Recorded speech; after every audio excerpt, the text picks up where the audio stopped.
ओम साई राम। साईं बाबा आप सभी लोगों को ब्लेसिंग्स दे, सब हेल्दी रहें, वेल्दी रहें एंड सारी सबकी विशेस पूरी हो। मुझे ये नहीं पता मैं साईं भक्त कब से हूँ, कैसे उनकी तरफ अट्रैक्ट होते गई, बट मुझे लगा कि मैं अपनी मिराकल्स जो भी हुए मेरे लाइफ में मैं शेयर करूँ। And I found this a page from YouTube, so मैंने उनको मैसेज किया तो उनके थ्रू मैं ये आप लोगों के साथ शेयर कर रही हूँ। I am very grateful. कहीं ना कहीं ये बाबा की इच्छा है कि मैं आप लोगों के साथ ये चीज़ शेयर करूँ। 2021 जब ये दशहरा में सेम डे बाबा का समाधि डे था and the same day Dussehra थी, लाइक अक्टूबर 15, मुझे डेट नहीं याद है, मैं माफ़ी चाहती हूँ, अक्टूबर 15 और समथिंग। तो मैं बहुत खुश थी उस दिन कि मैं बाबा का समाधि डे और दशहरा सेम डे पड़ रहा है, मैं मंदिर जाऊंगी, पूजा करूंगी। सो बाबा ने मुझे मेरे साथ बात करते हैं थ्रू सम मैसेज और कैसे भी तरीके से बात करते हैं मेरे साथ सपने में। तो बाबा ने मेरे से चने मांगे थे, सूखे चने। मैंने वो परचेज़ किया रात में। On the next day what I thought कि मंदिर में भीड़ हो जाएगी तो मैं जल्दी चली जाती हूँ मंदिर। सुबह सुबह 8 बजे मैं मंदिर गई। वो साईं बाबा मंदिर है, ज़्यादा बड़ा नहीं है, छोटा सा है मंदिर, बट वहाँ बहुत शांति लगती है मैं जब भी जाती हूँ। एंड मैं वो मंदिर पिछले 5 साल से जाती हूँ। तो वहाँ पे मंदिर के बाहर हवन हो रही थी। फर्स्ट टाइम मैंने वो देखा ड्यू टू समाधि डे। तो वो 4-5 ओल्ड एज लोग बैठ के वो पूजा कर रहे थे, हवन कर रहे थे। मैंने मंदिर के अंदर एंट्री किया। 2 लोग फूल का माला सजा रहे थे, डेकोरेशन कर रहे थे बाबा के पीछे साइड, एंड एक पूजक बैठे थे। मैंने चना दिया एंड एक लड्डू का डिब्बा दिया। चना, वो पूजक ने चना लिया एंड तुरंत से चढ़ाया भी नहीं, तुरंत से उन्होंने गार्ड को दे दिया एंड लड्डू उन्होंने चढ़ाया, फिर मुझे रिटर्न कर दिया। मैं बाबा के पीछे की तरफ से जैसे परिक्रमा करके आई एंड मेरे मन में एक भावना आई कि बाबा ये तो आपको चाहिए था, उन्होंने आपके पास टच भी नहीं किया, उन्होंने सीधा ही दे दिया गार्ड को, ये तो गलत बात है ना। मैंने ये सोचा। फिर मुझे था कि मैं साई सच्चरित पढ़ूंगी वहाँ बैठ के। तो फिर मैंने साई सच्चरित पढ़ना शुरू किया। मैं पढ़ रही थी एंड मेरे माइंड में ये आया कि ठीक है, जो चना बाबा ने मांगा था मैंने दिया, और शायद गार्ड को ही खाना था वो चीज़। बाबा की इच्छा है, जो बाबा की इच्छा है वही, उसी में मैं खुश हूँ। मैं सच्चरित पढ़ रही थी। उस टाइम पे एक बहुत ही बुढ़ा इंसान, बहुत ही ओल्ड थे वो। मैं 5 साल से वो मंदिर विज़िट कर रही हूँ, बट आसपास मैंने कभी ऐसे इंसान नहीं देखा जिस दिन वो मुझे दिखे। रेड कलर का उन्होंने धोती पहना था, एक वाइट कुर्ता, माथे में इतना बड़ा चंदन का रेड कलर का सिंदूर का टीका एंड गमछा बांधा था उन्होंने पूरे जैसे पूरे माथे में उन्होंने बांध रखा था एंड मास्क नहीं पहना था। दैट्स वाई उन्होंने अपने नाक भी ढके हुए थे, ओनली आइज दिख रहे थे। उन्होंने एंटर किया। लेडीज़ लाइन जेंट्स लाइन अलग अलग होती है, फ़िलहाल वो खाली था मंदिर, फिर भी वो ना लेडीज़ लाइन में गुजरे, पूरा धीरे धीरे चल रहे थे। जब उन्होंने एंट्री किया मैं पीछे देखने लगी कौन है ये, मुझे अजीब सा फील हुआ, मुझे लगा कुछ तो है।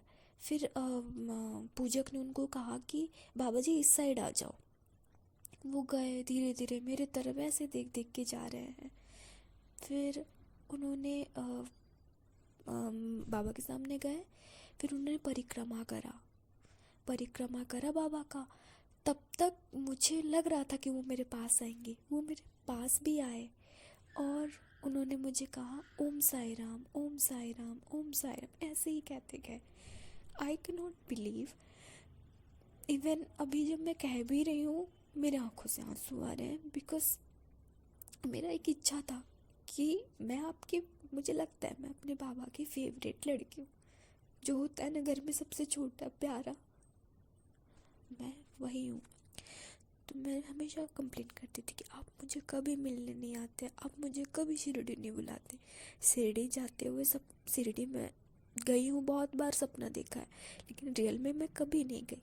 तो बाबा वो आए, वो बुढ़े से लोग जो भी थे वो आए, उन्होंने ओम साई राम बोलना शुरू किया।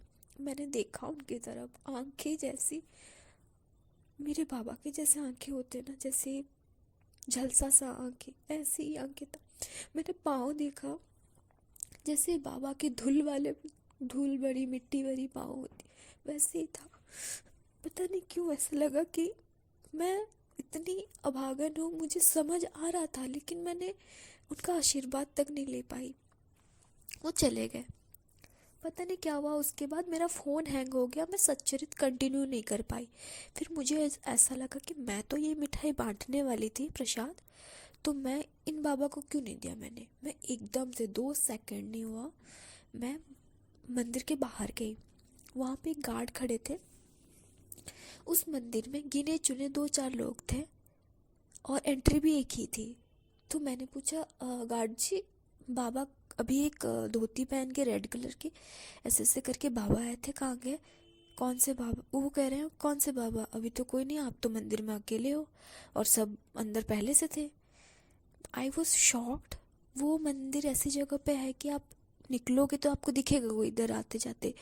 मैं गेट से बाहर निकल के मैंने देखा, there is no one, literally no one. मेरी आंखों से मैं रिटर्न आई। नीचे द्वारका माई टाइप है, वो पूरा खाली रहता है। बाबा का बहुत बड़ा फ़ोटो है और वो फ़ोटो मेरा फेवरेट है, जो ऐसे टेढ़ा करके बाबा देखते हैं। जब भी जाती हूँ मैं उस फ़ोटो के सामने पूछती हूँ, बाबा तूने दुनिया की बोझ ले रखी है, तुझे कोई नहीं पूछता तो कैसा है। मैं हमेशा पूछती हूँ। और मैं वहाँ गई, मेरे आंखों से बस आंसू टपक रहे हैं। मैंने, एक साई भक्त की ये चीज़ फील कर सकता है कि what I feel now, I feel that day. I feel like I'm so lucky कि बाबा ने मुझे दर्शन दिया। जब भी जो भी उनसे विश मांगी है, विश पूरी हो ना हो, लेकिन जब भी बोला है बाबा मुझे आपसे मिलना है, मुझे आपसे बात करनी है, किसी ना किसी थ्रू वो मुझे मैसेज देते हैं, किसी ना किसी थ्रू वो मुझे गाइड करते हैं। तो आप अभी भी लाइफ में ऐसी सिचुएशन चल रही है, लग रहा है अभी भी गिव अप कर दूंगी, लेकिन नहीं, फेथ एंड पेशेंस रखना ज़रूरी है। जो मेरे बाबा ने कहा है, मैं उनकी फेवरेट बच्ची हूँ और मैं वो मानूंगी।